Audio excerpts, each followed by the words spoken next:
तो अब तक हमने देखा कि तांजीरो एक बड़े डीमन को मारकर डीमन स्लेयर बन चुका है और उसे अपनी पहली कलर चेंजिंग सोर्ड भी मिल गई है। तभी उसके पास उसका कासुगाई क्रो आता है और उसे उसका पहला मिशन देता है, जो कि नॉर्थ वेस्ट के गांव में गायब हो रही लड़कियों को बचाना है। अब तांजीरो अपनी नई डीमन स्लेयर वाली यूनिफॉर्म पहनकर तैयार हो जाता है। साकोंजी उसे बताते हैं कि ये यूनिफॉर्म एक स्पेशल फाइबर से बनी है जो तुम्हें आग, पानी और कई सारे छोटे डीमंस के अटैक से बचा कर रखेगी, और ये बहुत हल्की भी है। साकोंजी आगे बताते हैं कि तुम्हारी तलवार ब्लैक कलर की बन गई है, जो कि बहुत कम देखने को मिलता है, मगर मैंने सुना है कि काले कलर की तलवार को अपशगुन माना जाता है। तांजीरो शॉक हो जाता है और पूछता है, इसका क्या मतलब है? साकोंजी कहते हैं कि इस कलर की तलवार को चलाने वाले लोगों के ज्यादा आगे बढ़ने के चांसेस बहुत कम होते हैं। पर इस बात से तांजीरो को जरा भी फर्क नहीं पड़ता है, क्योंकि उसका लक्ष्य बस नेजुको को वापस इंसान बनाना होता है और इसीलिए वो इतनी मेहनत कर रहा है। नेजुको भी उस टाइम तांजीरो को अपने ब्लैंकेट के अंदर से छिपकर देख रही होती है।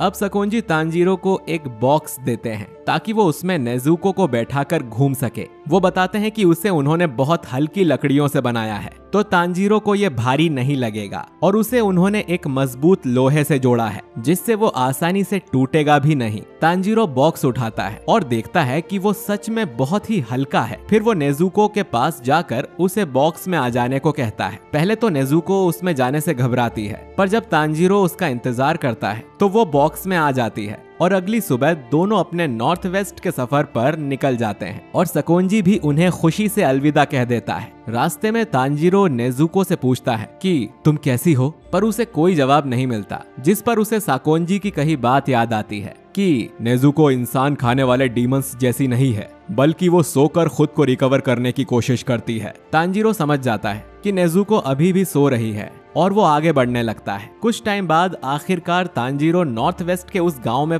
पहुंच जाता है और उसे वहां रास्ते में एक घायल आदमी कुजुमी दिखता है, जिसकी हालत बहुत खराब होती है। सभी लोग उसी के बारे में बात कर रहे होते हैं और कहते हैं कि ये बेचारा वही है जिसकी गर्लफ्रेंड कल रात गायब हुई है। तांजीरो ये सुन लेता है और कजुमी को आवाज लगाकर रोकता है। वो फिर उससे पूछता है कि पिछली रात को असल में हुआ क्या था। कजुमी उसे सब बताता है और उस जगह लाता है जहाँ से वो लड़की गायब हुई थी। वो कहता है कि तुम्हें भी मेरी बात पर भरोसा नहीं होगा, मगर वो यहीं से अचानक गायब हो गई है। तांजीरो को उस पर यकीन होता है और वो कहता है कि मैं इसीलिए यहाँ आया हूँ ताकि उसकी और बाकी लोगों की मदद कर सकूं। फिर तांजीरो जमीन को सूंघना शुरू कर देता है, जिससे वो डीमन की स्मेल के जरिए उस तक पहुंच जाए। उसे डीमन की लाल कलर की स्मेल हवा में घूमती दिखाई देने लगती है, मगर वो स्मेल बहुत हल्की होती है। वहीं कजुमी सोचता है कि ये बच्चा कौन है और क्या कर रहा है। कजुमी को फिर याद आता है कि कैसे उसकी गर्लफ्रेंड के डैड ने उसे इतना मारा था,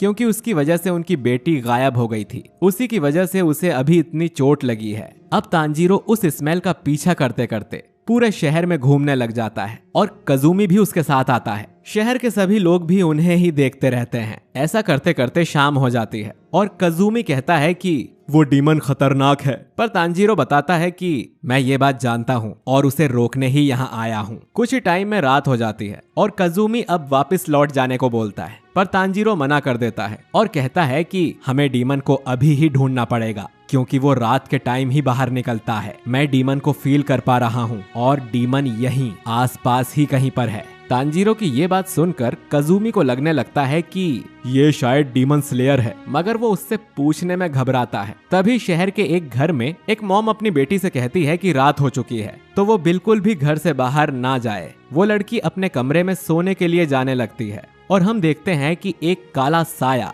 उसका पीछा कर रहा था। लड़की अपने रूम में आकर सो जाती है और सोचती है कि पता नहीं जो लड़कियां गायब हुई हैं उनके साथ क्या हुआ होगा, और वो काला साया उसके पूरे बेड के नीचे फैल जाता है। लड़की के मुंह के पास 2 हाथ निकल कर आते हैं और वो उस लड़की का मुंह बंद करके उसे अपने साथ वो साया अंदर खींच लेता है। और इधर तांजीरो को तुरंत ही इस डीमन की स्मेल आ जाती है। तांजीरो उसकी तरफ भागता हुआ आता है और एक दीवार के सामने रुककर सोचता है कि वो डीमन यहीं पर आसपास में है। कज़ूमी भी उसके पीछे आता है और सोचता है कि ये कितना तेज भाग रहा है, और उसे यकीन हो जाता है कि ये एक डीमन स्लेयर है। तांजीरो को आ रही स्मेल बहुत ही तेज हो जाती है, जिससे वो जमीन में अपनी तलवार मारता है और वो तलवार डीमन की टांग में जा लगती है। तांजीरो को उस काले साए में वो लड़की दिख जाती है, तो वो उसे उस डीमन से छुड़ाकर बाहर निकाल लेता है और वो लड़की बेहोश हो चुकी थी। फिर उस काले साए में से वो डीमन भी बाहर आता है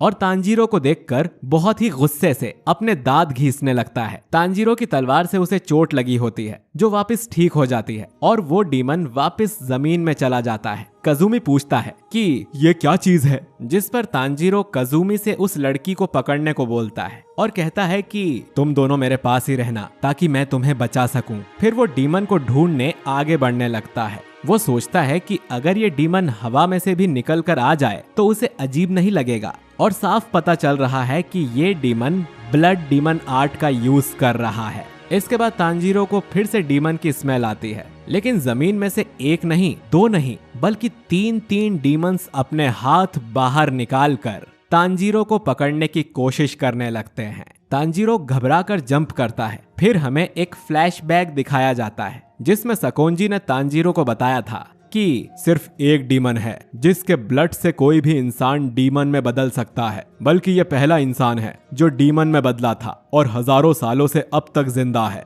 उस डीमन का नाम है मुजान किबुत्सुजी। सकोंजी आगे बताते हैं कि उस डीमन ने ही तुम्हारी फैमिली पर अटैक किया होगा, तो वही डीमन तुम्हारा टारगेट है, क्योंकि शायद वही नेजुको को वापस इंसान बना सकता है। अब कहानी वापस प्रेजेंट में आती है। तांजीरो उन तीनों डीमंस पर अपना वाटरफॉल अटैक कर देता है, पर उसका अटैक मिस हो जाता है और सिर्फ उन डीमंस के हाथ ही कटते हैं। तीनों डीमंस वापस जमीन में चले जाते हैं, जिससे तांजीरो को पता चलता है कि उन तीनों की स्मेल सेम है। वो सोचता है कि डीमंस कभी भी साथ में काम नहीं करते, तो हो सकता है कि ये एक ही डीमन है जिसने 3 रूप लिए हुए हैं। डीमंस के हाथ कट गए थे, पर उन डीमंस को कोई फर्क नहीं पड़ता, क्योंकि उनकी हीलिंग पावर्स बहुत ही ज्यादा होती है। लेकिन उनमें से एक अचानक से उस लड़की की ओर हाथ बढ़ाने लगता है। तांजीरो को इसकी भनक लग जाती है और वो वापस वाटर व्हील अटैक करता है, मगर उसका अटैक फिर से मिस हो जाता है, क्योंकि ये डीमंस बहुत ही तेज हैं। मगर फिर भी वो जैसे तैसे कज़ूमी और लड़की को बचा लेता है और सोचता है इन दोनों के यहाँ रहते हुए मैं फुल स्विंग यूज नहीं कर पा रहा हूँ। साथ ही तांजीरो इन डीमन से पूछना चाहता था कि मुजान नाम का डीमन उसे कहाँ मिलेगा,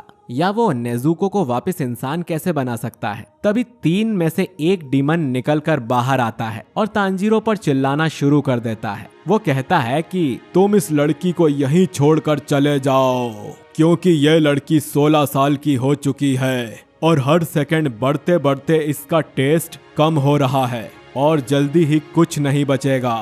तभी पीछे से दूसरा एक सींग वाला डीमन निकलकर बाहर आता है और उसे शांत हो जाने को कहता है। वो आगे कहता है कि चिंता मत करो, मैंने वैसे भी बहुत सारी 16 साल की लड़कियां खा ली हैं, तो एक लड़की के जाने से कुछ नहीं होगा। पर पहला डीमन नहीं मानता और बोलता है कि वो सारी लड़कियों को खाना चाहता है। कज़ूमी फिर उससे कहता है कि जिस लड़की को तुम पिछली रात ले गए थे, प्लीज उसे वापस कर दो। तीसरा डीमन भी बाहर आ जाता है और वो सबसे पहले वाले डीमन के साथ अपने दांत घिसने लगता है, जिससे बहुत तेज आवाज आने लग जाती है। मेन डीमन उस लड़की का नाम याद करता है और अपना कोट खोलकर एक कलेक्शन दिखाता है। उस कलेक्शन में वो उन सभी लड़कियों की कोई एक छोटी चीज जमा करता है जिन्हें उसने खाया होता है। वो कज़ूमी से कहता है कि ये वही लड़की है ना जो रेड कलर का रिबन लगाती है।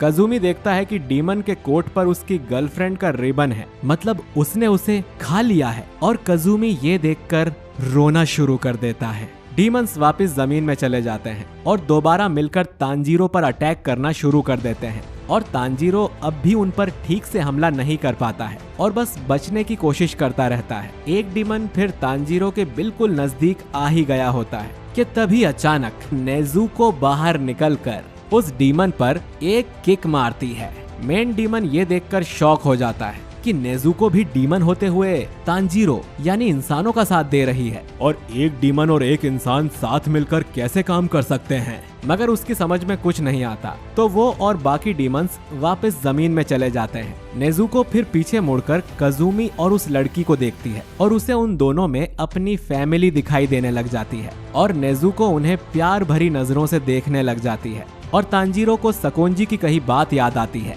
सकोंजी बताते हैं कि नेजुको के सोते टाइम उन्होंने नेजुको को हिप्नोटाइज कर उसके दिमाग में ये बात डाल दी थी कि सभी इंसान उसकी फैमिली हैं और सभी डीमंस उसके दुश्मन हैं। और इसी वजह से नेजुको को लगता है कि तांजीरो के साथ कजुमी और वो लड़की भी उसकी फैमिली है और वो उन्हें डीमंस से प्रोटेक्ट करेगी। डीमंस वापस बाहर आ जाते हैं। अब इसके बाद नेजुको भागकर एक डीमन की तरफ जाती है उस पर अटैक करने के लिए, और इसी के साथ ये एपिसोड खत्म हो जाता है।